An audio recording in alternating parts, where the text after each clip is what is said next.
Hello sa mga suki ko, no? Minsan nakakabili tayo ng mga okrang napakatigas. Tinatapon lang natin dahil akala natin hindi na sila pwedeng kainin. Pero pwede pa po pala. Kasi po ang dami kong okrang nabili na matigas. Hindi na siya pwedeng ilagay sa pakbet, sa sinigang o kahit na ano pa. May naisip po akong gawin sa kanya. Ito po, papakita sa...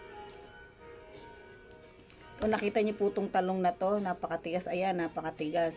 Hindi na siya hindi na siya pwedeng isama sa mga lutuin.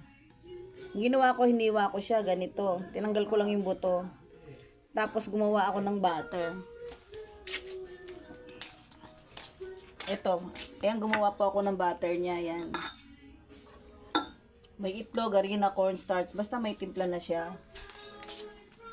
Nagprito ako. Pinirito ko siya, ayan. Pwedeng ulam, pwedeng merienda. Mamaya papakita ko sa inyo kung paano. Basta hihiwain nyo lang po siya sa dalawa, tatanggalin nyo yung buto. Piprito nyo siya. Malambot. Pwedeng kainin. Hindi natin pwedeng itapon yung okra na matigas. Kasi nga hindi na siya pwede sa sinigang, sa pakbet. Pag pinirito mo, kinot mo siya ng butter, yan, pwede nang kainin. Sausaw nyo lang sa ketchup na masarap o kahit na anong sausawan na gusto nyo, pwede. Nakaprito na ako ng konti, ayan, kinakain ko. Wala ka lang itatapon ng okrang matigas. Kasi, pwede mo pa siyang kainin. Sayang kasi pag itinapon mo yung okrang matigas, para ka rin nagtapon ng pera. Kaya dyan sa mga mami na mga wives na nagtitipid, hindi natin kailangang itapon yung mga okrang matigas. Ayan, matigas talaga. Nakita nyo, makunat. Makunat. Pero pag pinirito mo na to, pwede mo lang kainin. Masasarapan pa mga bata.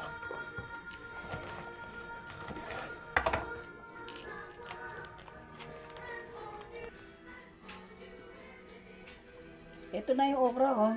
Pinutol ko lang din siya sa pot.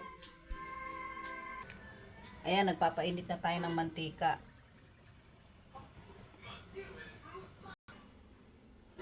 Ito lang, didip nyo lang dun sa, sa butter niya. Ayan, ididip nyo lang. Tapos, piprito nyo na po, yan.